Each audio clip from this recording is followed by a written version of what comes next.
જય સ્વામિનારાયણ વિદ્યાર્થી મિત્રો. શાસ્ત્રી સ્વામી ધર્મપ્રસાદ દાસજી કોલેજ ઉનામાં SY BCom semester 4 income tax 2 નો અભ્યાસ કરીએ છીએ કે આવકવેરાનો કાયદા બાબતે કે સેમેસ્ટર 4માં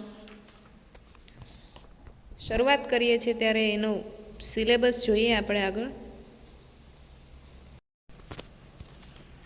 ઇન્કમ ટેક્સમાં સિલેબસ એનો કે યુનિટ 1 કે ધંધા વ્યવસાયના શીર્ષક હેઠળની આવક, જે આપણે સેમેસ્ટર 3માં એનો અભ્યાસ કર્યો છે, એટલે એ ચેપ્ટર આપણે હવે સેમેસ્ટર 4માં નહીં આવે.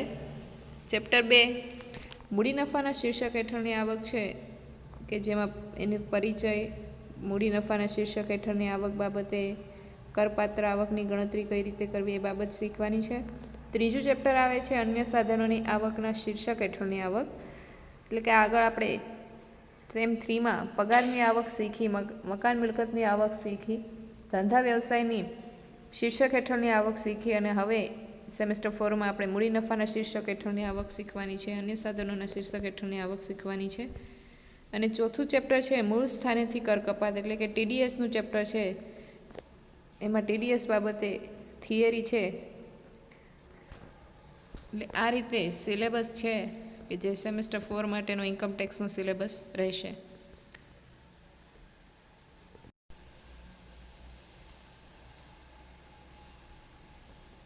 તો ચેપ્ટર 2 કે મૂડી નફો, જેની શરૂઆત કરીએ, મૂડી નફો કેપિટલ ગેઇન, કે જેમાં કલમ આપણે 45 થી 55 સુધીની કલમો બાબતે અભ્યાસ કરવાનો છે. મૂડી નફો કોને કહેવાય, મૂડી મિલકત કોને કહેવાય, અને મૂડી નફામાંથી કરપાત્ર આવકની ગણતરી માટેનું શીખવાનું છે. તો એની થિયરી થોડી જોઈએ, કે જેમાં આવકવેરાની કાયદાની દ્રષ્ટિએ મહેસૂલી આવક હોય કે મૂડી આવક, બંને પ્રકારની આવકો કરપાત્ર ગણાય છે. કે એમાં આવકવેરામાં જે આવક હોય એ બંને પ્રકારની, એટલે કે મૂડી આવક હોય કે પછી મહેસૂલી હોય, બંને કરપાત્ર ગણાય. જ્યારે કોઈ મૂડી મિલકતના વેચાણ કે ફેરબદલીમાં નફો થાય ત્યારે તેને મૂડી નફો કહેવાય છે. કે મૂડી નફો કોને કહેવાય, કે જ્યારે કોઈ મિલકત છે, મૂડી મિલકત હોવી જોઈએ એવી મિલકતની જ્યારે વેચાણ થતો હોય કે ફેરબદલી થતી હોય, તો ત્યારે એમાંથી કાંઈ પણ આવક થાય, નફો થાય, તેને મૂડી નફો કહેવાય. અને તે મૂડી નફાના શીર્ષક હેઠળ કરપાત્ર ગણાય. કે જે નફો મળે, મૂડી નફો છે, એ આ શીર્ષકમાં કરપાત્ર છે. તો મૂડી મિલકત કોને કહેવાય, તો મૂડી મિલકત પણ આપણે આગળ એનો અભ્યાસ કરશું કે મૂડી મિલકતમાં શેનો સમાવેશ થઈ શકે. આવો નફો જે પાછલા વર્ષમાં મિલકતનું વેચાણ કે ફેરબદલી થઈ હોય તો તે વર્ષની આવક ગણાશે. કે આ નફો છે, આવો નફો એ પાછલું વર્ષ હોય, પાછલા વર્ષ દરમિયાન કાંઈ પણ મિલકતનું વેચાણ કે ફેરબદલી હસ્તાંતર થઈ હોય, ફેરબદલી થઈ હોય, કે એક વ્યક્તિ પાસેથી બીજી વ્યક્તિ પાસે મિલકત ગઈ હોય, ફેરબદલી થઈ હોય, તો તે વર્ષની આવક ગણાશે. પછી ભલે તે વર્ષમાં નફો ખરેખર મળ્યો હોય કે ન મળ્યો હોય. મૂડી મિલકતના માલિક દ્વારા તે મિલકતનું ધંધાના સ્ટોક સ્વરૂપમાં રૂપાંતર કરવામાં આવે અને પછીથી તે સ્ટોકનું વેચાણ કરીને નફો મેળવવામાં આવે તો તેવો નફો પણ મૂડી નફો ગણાશે.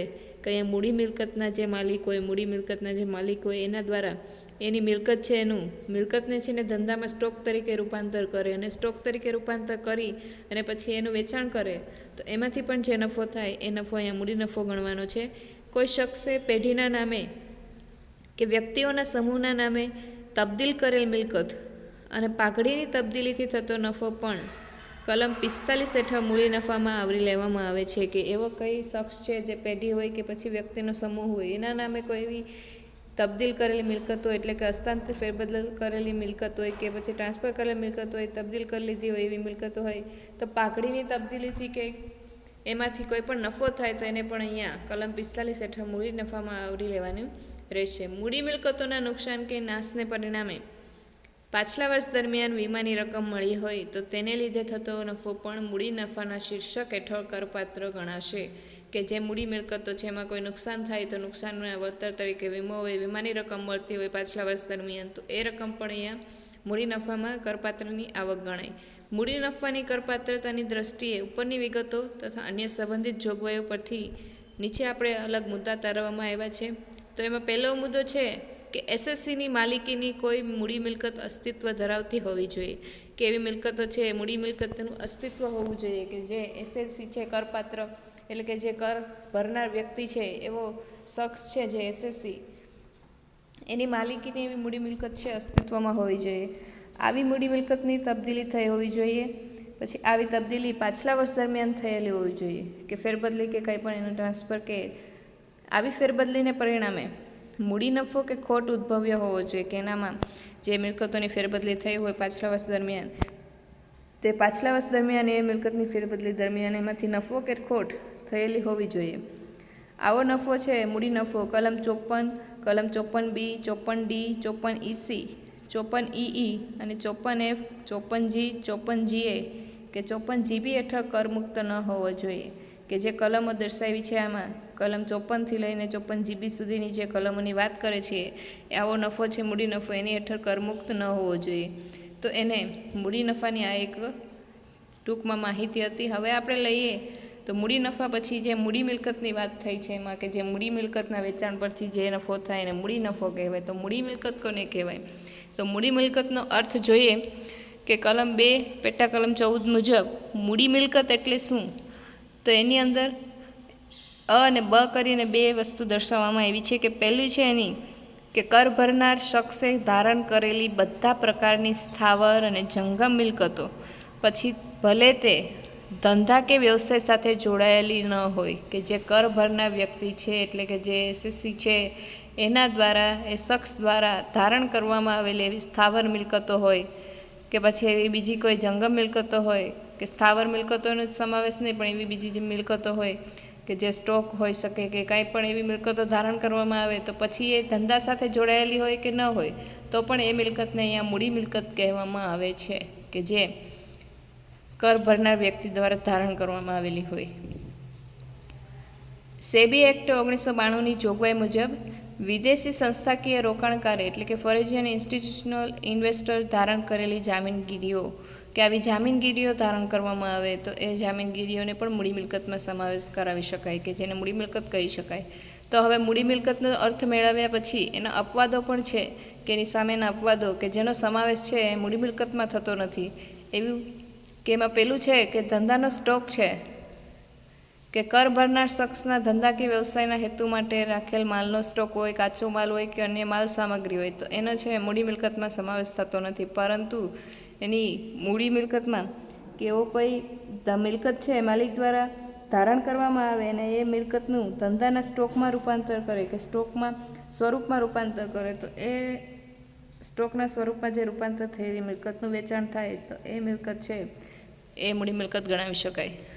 બીજું છે અંગત વપરાશની મિલકતો કે કર ભરનાર શખ્સની કે તેના કુટુંબના કોઈ પણ સભ્યની અંગત ઉપયોગ માટેની કોઈ જંગમ મિલકત એવી કે કપડાં છે, ફર્નિચર છે વગેરે અને ઝવેરાત હોય કે પછી એની કોઈ પહેલાંના સમય દરમિયાન કોઈ એવો સંગ્રહ કરેલી વસ્તુઓ હોય, ડ્રોઈંગ્સ છે, પેઇન્ટિંગ છે, શિલ્પ હોય, કળા હોય એને લગતી કોઈ પણ વસ્તુ નહીં.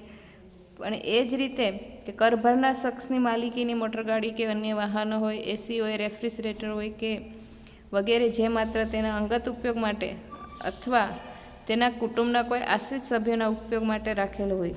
આવી મિલકતો અંગત વપરાશની મિલકતોમાં જે પોતાની ગાડી હોય, ઘરની કોઈ એવી ચીજ વસ્તુઓ છે કે પોતાની માટે અને પોતાના કુટુંબના સભ્ય માટે ઉપયોગમાં લેતી હોય તો એવી વસ્તુનો છે મૂડી મિલકતમાં સમાવેશ થતો નથી. ત્રીજું આવે છે ભારતમાં ખેતીની જમીન કે જે શહેરી વિસ્તારમાં સ્થિત જમીન નથી એટલે કે જે ગ્રામ્ય વિસ્તારમાં આવેલી ખેતીની જમીન હોય એ ખેતીની જમીનનો સમાવેશ મૂડી મિલકતમાં થતો નથી.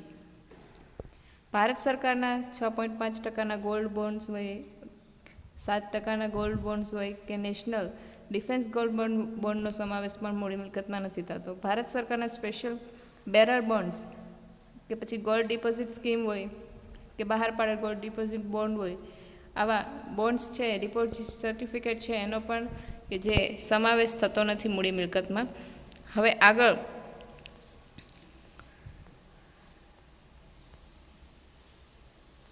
કે જે નીચે જણાવેલ ભારતમાં આવેલી ખેતીની જમીન કે જે ગ્રામ્ય વિસ્તારમાં સ્થિત ખેતીની જમીન ગણાય કે એવી કઈ જમીન છે ખેતીની જમીન કે ગ્રામ્ય વિસ્તારમાં રહેલી એવી ખેતીની જમીન બાબતેનો નોંધ આપી છે. કેન્ટોનમેન્ટ બોર્ડની વસ્તી 10,000થી ઓછી હોય તેની હદમાં સ્થિત હોવી જોઈએ. એ ખેતીની જમીન છે એની પણ એક મર્યાદાઓ દર્શાવી છે કે એ ખેતીની જમીન છે એવી મ્યુનિસિપલ કે એવી બોર્ડની વસ્તી છે કે એમાં 10,000થી ઓછી વસ્તી હોય અને તેની હદમાં હોય એવી જમીન હોય તો એ જમીનને આપણે મૂડી મિલકતમાં સમાવેશ કરતા નથી.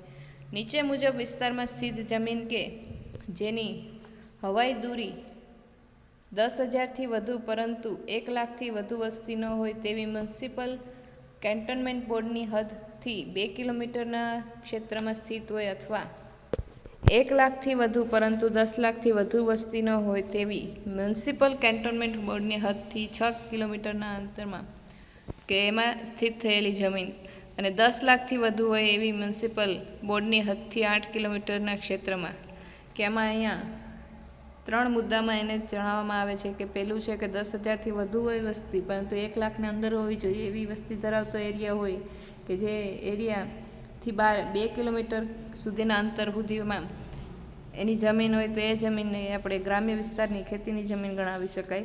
પણ 1,00,000થી વધુ પરંતુ 10,00,000થી ઓછી કે વસ્તી હોય 10,00,000થી વધુ વસ્તી ન હોય તેવી મ્યુનિસિપલ બોર્ડની હદમાં અને એ 6 કિલોમીટર સુધીના અંતરમાં એવી જમીન હોય. અને ત્રીજું છે 10,00,000થી વધુ વસ્તી હોય પરંતુ મ્યુનિસિપલ અને કેન્ટોનમેન્ટ બોર્ડની હદથી 8 કિલોમીટરના ક્ષેત્રમાં આવેલી હોય તો એ ક્ષેત્રમાં સ્થિત હોય એવી જમીન. નીચેના મૂડી મિલકતો કે જેને મૂડી મિલકત ગણવામાં આવે છે મિલકતો એવી કઈ કઈ છે કે ધંધાની પાઘડી છે એને મૂડી મિલકત છે. તેના વેચાણથી થતો નફો એ મૂડી નફા તરીકે કરપાત્ર છે. એટલે કે ધંધાની જે પાઘડીનો સમાવેશ મૂડી મિલકતમાં કરવામાં આવે અને એનો જે વેચાણ થાય ને વેચાણ પછી જે નફો ઉદ્ભવે એને મૂડી નફા તરીકે કરપાત્ર ગણવામાં આવે. જો કોઈ ધંધામાં પાઘડી અંગે કોઈ રકમ ચૂકવી ન હોય અને સેલ્ફ જનરેટિંગ એસેટ તરીકે પાઘડીની ઉપજ મળે તો તે પણ નફો મૂડી નફા તરીકે ગણાય. શેર ખરીદવાનો હક તેમજ કોઈ પણ મિલકત ખરીદવાનો હક એ મૂડી મિલકત છે. શેર ખરીદીએ કોઈ મિલકત ખરીદીએ તેનો હક છે એ પણ મૂડી મિલકતમાં સમાવેશ થાય. ભાગીદારનો પેઢીમાં હિસ્સો એ પણ મૂડી મિલકત છે. પછી ખાણનો પટ્ટા હક હોય અને કોઈ વસ્તુના ઉત્પાદનનો અધિકાર મળે કે દાખલા તરીકે લાયસન્સ મળે વનસ્પતિ ઘી અંગે કે તો એને પણ એક મૂડી મિલકતમાં સમાવેશ કરાવી શકે. બસ ચલાવવા માટેની રૂટ પરમિટ પછી ટેનન્સી હક કોપીરાઇટ વગેરે પણ મૂડી મિલકતમાં ગણાય. હવે મૂડી મિલકતના પ્રકારો જોઈ લઈએ તો મૂડી મિલકતના પ્રકારોમાં 2 ભાગ પાડવામાં આવે છે. પહેલો ભાગ છે ટૂંકા ગાળાની મૂડી મિલકત એટલે કે શોર્ટ ટર્મ કેપિટલ ગેઇન અને કલમ 242A મુજબ જે મૂડી મિલકત તેની પ્રાપ્તિ બાદ વધુમાં વધુ જે નીચે જણાવેલ સમય માટે ફેરબદલી હસ્તાંતર પહેલાં ધારણ કરી હોય તો તેને ટૂંકા ગાળાની મૂડી મિલકત કહી શકાય. તો એવી કઈ બાબતો છે કે જે ફેરબદલી હસ્તાંતર છે એના પહેલાં કેટલા સમય માટે ધારણ કરવામાં આવી છે મિલકત માટે. તો એમાં નાણાકીય મિલકતો દર્શાવી છે કે જેનો સમયગાળો છે નીચે જણાવેલ મિલકતો કે જે 12 માસથી વધુ સમય માટે ધારણ ન કરી હોય તો તેવી મૂડી મિલકતો ટૂંકા ગાળાની મૂડી મિલકતો ગણાય કે જે 12 માસથી ઓછા સમય માટે ધારણ થયેલી હોય એવી મિલકતોને ટૂંકા ગાળાની મૂડી મિલકતો ગણાવી શકાય. એમાં પહેલું છે અકરીને યુનિટ સિવાયની પરંતુ શેરો સહિતની ભારતીય શેર બજારમાં નોંધાયેલી જામીનગીરી કે ભારતીય શેર બજારની અંદર જામીનગીરી હોય સિક્યુરિટીઝ હોય એવા શેર કે જેને 12 માસથી ઓછા સમયગાળા માટે ધારણ કરવામાં આવે કે 12 માસથી વધુ સમય માટે નહીં પણ એ 12 માસ સુધીના સમયગાળામાં ધારણ થાય હોય તો એ સમયગાળા દરમિયાન એ ટૂંકા ગાળાની મૂડી મિલકત ગણાવી શકાય. 0 કૂપન બોન્ડ્સ છે નોંધાયેલા હોય કે બિન નોંધાયેલા હોય. યુનિટ ટ્રસ્ટ ઓફ ઇન્ડિયાના યુનિટ્સ છે કે નોંધાયેલા બિન નોંધાયેલા અને કલમ 10માં નિર્દિષ્ટ ઇક્વિટી ઓરિએન્ટેડ મ્યુચ્યુઅલ ફંડના યુનિટ કે એ નોંધાયેલા હોય કે બિન નોંધાયેલા હોય તો એના સમય માટેના જે આ યુનિટ્સની વાત કરે છે અને જે બોન્ડ્સની વાત કરે છે એનો સમયગાળો 12 માસથી વધુ સમય માટે ન ધારણ કરેલો હોય કે 12 માસથી ઓછા સમય માટે ધારણ કરવામાં આવે તો એને ટૂંકા ગાળાની મૂડી મિલકત ગણાવી શકાય. આગળ છે કે શેર બજારમાં નહીં નોંધાયેલા શેર કે જે 24 માસથી વધુ સમય માટે ધારણ કરેલ ન હોય તો તેવી મૂડી મિલકતો ટૂંકા ગાળાની મિલકતો ગણાવી શકાય કે જેમાં 24 માસથી વધુ સમય માટે ધારણ કરવામાં ન આવે એવી કોઈ શેર બજારની અંદર નહીં નોંધાયેલા શેરો હોય તો એને આપણે મૂડી મિલકતો એટલે કે ટૂંકા ગાળાની મૂડી મિલકતમાં સમાવેશ કરી શકાય. સ્થાવર મિલકતોમાં જમીન અને મકાન અથવા બંને અને કરી અને લાંબા ગાળાની મૂડી મિલકતો દર્શાવી છે કે જેમાં લોંગ ટર્મ કેપિટલ એસેટ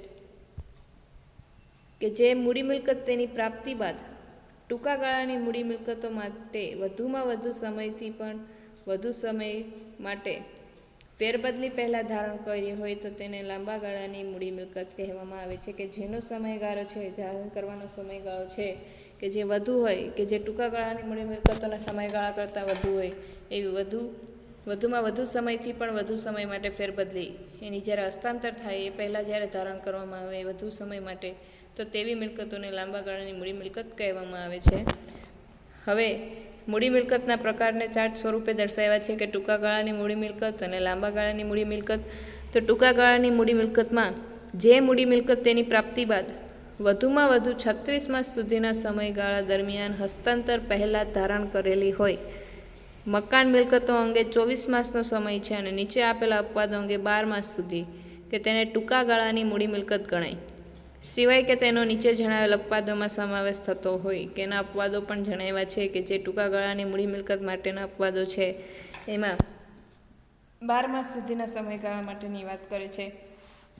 અને જે મૂડી મિલકત છે તેની પ્રાપ્તિ જ્યારે થઈ હોય જે તે એસએસસીને ત્યારે પ્રાપ્તિ બાદ છે અને વધુમાં વધુ 36 માસ સુધીનો સમયગાળા દરમિયાન એને જ્યારે હસ્તાંતર તરીકે કે ધારણ કરેલા પહેલાં હસ્તાંતર તરીકે ધારણ થઈ હોય તો એ મકાન મિલકત માટેનો સમયગાળો 24 માસનો છે અને નીચે જે અપવાદો આપ્યા છે એની માટેનો 12 માસ સુધીનો સમયગાળો છે. તો એવી મિલકતો છે અને ટૂંકા ગાળાની મૂડી મિલકત ગણાય.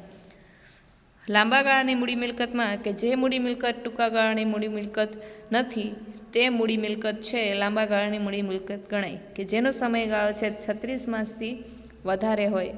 તો એવા સમયગાળા દરમિયાન જે મિલકતો હોય મૂડી મિલકત છે એની પ્રાપ્તિ પહેલાં એના હસ્તાંતર જ્યારે ફેરબદલી ધારણ કરવામાં આવે પહેલાં હસ્તાંતર ધારણ થાય કે જ્યારે હસ્તાંતર પહેલાં ધારણ કરેલી આવી મિલકતો છે એનો સમયગાળો 36 માસથી વધારે હોય તો એ મિલકતો લાંબા ગાળાની મૂડી મિલકત ગણાય. એનો અર્થ એમ થાય કે જે મૂડી મિલકત છે તેની કેટેગરી પ્રમાણે એસએસસીએ 36 માસ કે 12 માસ કે 24 માસથી વધુ સમય માટે ધારણ કરેલી હોય તો તે લાંબા ગાળાની મૂડી મિલકત ગણાય કે જે આગળ ટૂંકા ગાળાની મૂડી મિલકતમાં હતું વધુમાં વધુ જે 36 માસ સુધીનો સમયગાળો હતો તો અહીંયા લાંબા ગાળાની મૂડી મિલકતમાં છે જે એસએસસી દ્વારા છે વધુમાં વધુ 36 માસ હોઈ શકે કે 12 માસ કે પછી 24 માસ વધુ સમય માટે ધારણ કરેલું હોય તો તે લાંબા ગાળાની મૂડી મિલકત ગણાય. અપવાદો જોઈએ ટૂંકા ગાળાની મૂડી મિલકતના તેમાં પહેલો અપવાદ છે નીચે જણાવેલી મિલકતો વધુમાં વધુ 36 માસને બદલે વધુમાં વધુ 12 માસ સુધી ધારણ કરેલી હોય તો તેને ટૂંકા ગાળાની મૂડી મિલકત ગણાય. તો એવી કઈ મિલકતો છે કે જે વધુમાં વધુ 12 મહિના સુધી ધારણ કરવામાં આવે તો પણ એને ટૂંકા ગાળાની મૂડી મિલકતમાં સમાવેશ થાય. તો ભારતના માન્ય શેર બજારમાં નોંધાયેલ જામીનગીરીઓ કે જેમાં શેરનો સમાવેશ થાય છે પરંતુ યુનિટ્સનો સમાવેશ થતો નથી. એટલે આવા શેર છે તો જે શેરની સંખ્યા હોય શેર એનો સમાવેશ છે આપણે ટૂંકા ગાળાની મૂડી મિલકતમાં કરી શકીએ કે જેનો સમયગાળો 12 માસ સુધી ધારણ કરવામાં આવે તો એવા શેર. બીજું છે mutual fund unit trust of ઇન્ડિયાના યુનિટ્સ છે તો આવા યુનિટ્સનો સમાવેશ છે ટૂંકા ગાળાની મૂડી મિલકતમાં થાય જેનો સમયગાળો 12 માસ સુધી ધારણ કરવામાં આવેલો તો 36 માસને બદલે વધુમાં વધુ 12 માસ સુધી. ઝીરો કૂપન બોન્ડ્સ હોય તો એનો પણ સમાવેશ છે ટૂંકા ગાળાની મૂડી મિલકતમાં ગણાય. બીજું છે કે બીજો અપવાદ જણાવે છે કે નીચે જણાવેલી મિલકતો વધુમાં વધુ 36 માસને બદલે વધુમાં વધુ 24 માસ સુધી ધારણ કરેલી હોય તો તે ટૂંકા ગાળાની મૂડી મિલકત ગણાય. પહેલો અપવાદ હતો 12 માસ સુધી ધારણ કરેલી હોય અને બીજો અપવાદ છે વધુમાં વધુ 36 માસ નહીં પણ 24 માસ સુધીમાં ધારણ કરવામાં આવે તો એ મિલકતોને પણ ટૂંકા ગાળાની મૂડી મિલકતમાં સમાવેશ થાય. ભારતના માન્ય શેર બજારમાં નહીં નોંધાયેલા શેર હોય તો નહીં નોંધાયેલા શેરનો સમાવેશ ટૂંકા ગાળાની મિલકતમાં થઈ શકે. સ્થાવર મિલકત કે જે જમીન અને મકાન અથવા બંને હોઈ શકે તો આવી કઈ જમીન મકાન છે એવી મિલકતને જ્યારે 24 માસ સુધી ધારણ કરવામાં આવેલી હોય અને પછી હસ્તાંતર થતું હોય તો એ મિલકતનું પણ ટૂંકા ગાળાની મૂડી મિલકતમાં સમાવેશ થઈ શકે. તો આ અપવાદો અને આગળ એસએસસીએ ધારણ કરેલ મૂડી મિલકતનો સમયગાળો કે જે 36 માસ કે 12 માસ કે તેથી વધુ છે કે નહીં તે નક્કી કરવા અંગે કેટલાક મુદ્દા આપવામાં આવ્યા છે કે જે શખ્સ છે કે એસએસસી છે, જે કર ભરનાર વ્યક્તિ છે, એના દ્વારા જે ધારણ કરેલી મૂડી મિલકતનો સમયગાળો છે 36 માસનો છે કે 12 માસનો છે કે 24 માસનો છે કે તેથી વધુ છે કે નહીં તે નક્કી કરવા માટે અમુક મુદ્દા છે એને ધ્યાનમાં લેવામાં આવે છે. એમાં પહેલો મુદ્દો છે ખરીદેલ મિલકત, કે એસએસસીએ ખરીદેલ મિલકતોની ખરીદ્યા તારીખ ધ્યાનમાં લેવી, કે જ્યારે ખરીદેલી તારીખ છે એ તારીખને ધ્યાનમાં લેવામાં આવે છે. આ ખાસ મુદ્દો છે કે જ્યારે મિલકત છે એ મિલકત માટેની જ્યારે પોતે શખ્સ એસએસસી છે એ ખરીદેલ મિલકતની ખરીદ્યા તારીખ ધ્યાનમાં લે. બીજું આવે છે વારસામાં પ્રાપ્ત કરેલ મિલકત, જે કલમ 49માં દર્શાવે છે કે એસએસસીએ પ્રાપ્ત કરેલ મિલકત વારસામાં મળી હોય કે બક્ષિસ તરીકે મળી હોય કે એવા જ બીજા કોઈ કારણસર અવેજ ચૂકવ્યા વગર મેળવી હોય, ત્યારે અગાઉના માલિકે જેટલા સમય માટે મિલકત ધારણ કરી હતી તે સમયનો પણ સમાવેશ થશે. કે વારસામાં કોઈ મિલકત પ્રાપ્ત થતી હોય, વારસામાં પ્રાપ્ત થયેલી મિલકત કે જે શખ્સ છે કર ભરનાર વ્યક્તિ એસએસસી છે એ પ્રાપ્ત કરે એવી મિલકત કે જેને પોતાને વારસામાં મળતી હોય કે બક્ષિસ તરીકે કોઈ ભેટમાં મળતી હોય કે પછી કોઈ એની મિલકત સામે એ કોઈ અવેજ ન ચૂકવે અને અવેજ વગર એવી મિલકત મેળવી હોય, તો તેનો જે પહેલો માલિક હોય એની અગાઉનો જ્યારે મિલકત એને મળતી હોય એ પહેલાં જે માલિક હોય એને જેટલા સમય માટે મિલકત ધારણ કરી હોય એ સમયગાળાનો પણ સમાવેશ આપણે મૂડી મિલકતની સમયગાળામાં કરી શકાય. ત્રીજું આવે છે લિક્વિડેશન, કે ફડચામાં જનાર કંપનીના શેરો અંગે ફડચાની તારીખ પછીનો સમય ધ્યાનમાં લેવો નહીં. કે ફડચાની જે તારીખ હોય શેરની, કે હવે કોઈ કંપનીઓ છે કે ફડચામાં જનાર કંપની છે એના શેર છે એની ફડચા તારીખ પછીનો સમયગાળો ધ્યાનમાં લેવાનો નથી. સંયોજન એટલે કે કંપનીઓના સંયોજનની યોજના હેઠળ એસએસસીને નવી કંપનીના શેરો મળ્યા હોય ત્યારે જૂની કંપનીના શેર રોકાણનો સમય પણ ધ્યાનમાં લેવાશે. એટલે કે કંપનીઓનું સંયોજન થાય, બે કંપની ભેગી થાય અને એવી કોઈ સંયોજનની યોજનામાં જ્યારે શખ્સ છે એસએસસી છે નવી કંપનીના શેર મેળવતો હોય તો ત્યારે જૂની કંપનીના જે શેર રોકાણનો એનો સમય હોય એ પણ ધ્યાનમાં લેવો. ડીમર્જરની યોજના હેઠળ જે કંપનીમાં શેર મળ્યા હોય તે શેર માટે જૂની કંપનીમાં રોકાણનો સમય પણ ધ્યાનમાં લેવાશે. પાંચમું આવે છે હકના શેર, બોનસ શેર, કે જેમાં હકના શેર કે બોનસ શેરની બાબતમાં મૂળ શેરોની પ્રાપ્તિની તારીખ નહીં પરંતુ આવા શેરો અંગેની એલોટમેન્ટ તારીખ ધ્યાનમાં લેવામાં આવે છે. કે જે પ્રાપ્તિની તારીખ ધ્યાનમાં લેવાની નથી હકના શેર માટે, બોનસ શેર માટે, પણ જેની એલોટમેન્ટની તારીખ ધ્યાનમાં લેવી જોઈએ. છઠ્ઠું આવે છે હકની ફેરબદલી, કે જો કોઈ શેર હોલ્ડરે શેરો વગેરે ખરીદવાના હકનું વેચાણ કર્યું તો તે જે તારીખે કંપની આવા હકની ઓફર કરી હોય તે તારીખ ધ્યાનમાં લેવાની છે. કે હકના ફેરબદલી એટલે હકની ફેરબદલી માટે જે શેર હોલ્ડર હોય પોતાના શેર વગેરે ખરીદવાનું જે હકનું વેચાણ કરતું હોય ત્યારે એ વેચાણની તારીખ હોય એ હવે ઓફર જ્યારે મળે ને કંપની આવો હકની ઓફર કરી હોય એ તારીખને ધ્યાનમાં લેવામાં આવે છે સમયગાળો ગણતા સમયે. વિસંયોજન, કંપનીઓના વિસંયોજન વખતે અસ્તિત્વમાં આવનાર નવી કંપની દ્વારા શેરો આપવામાં આવે ત્યારે વિસંયોજિત જૂની કંપનીમાં જે તારીખથી શેરો ધારણ કર્યા હોય તે સમયગાળો ધ્યાનમાં લેવો, કે તે સમય ધ્યાનમાં લેવામાં આવે છે.